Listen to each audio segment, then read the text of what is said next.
Hello বন্ধুরা, কেমন আছো তোমরা সবাই? আশা করি খুব ভালো আছি, আমিও খুব ভালো আছি। আজকে আমরা চলে এসেছি আমাদের পাড়ার মন্দিরে, কারণ এখানে ব্রজপুর নাম সংকীর্তনের আজকে নগর পরিক্রমা হবে। আমি কোনোবার যাইনি, ফার্স্ট টাইম আজকে যাচ্ছি।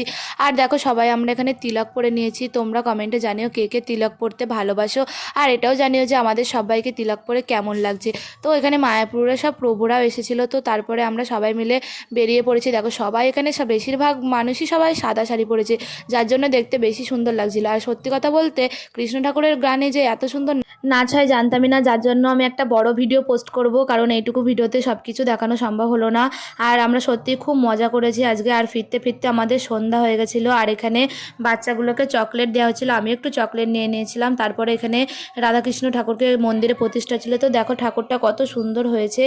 আর তারপরে আমরা সত্যি বলছি, আমরা এত নাচ করেছিলাম যে আমরা দেখো পুরো ঘেমে গেছি। ভিডিওটি ভালো লাগলে অবশ্যই একটি লাইক করে দিও। দেখাবে পরে মিনি ব্লগে। Tata, by.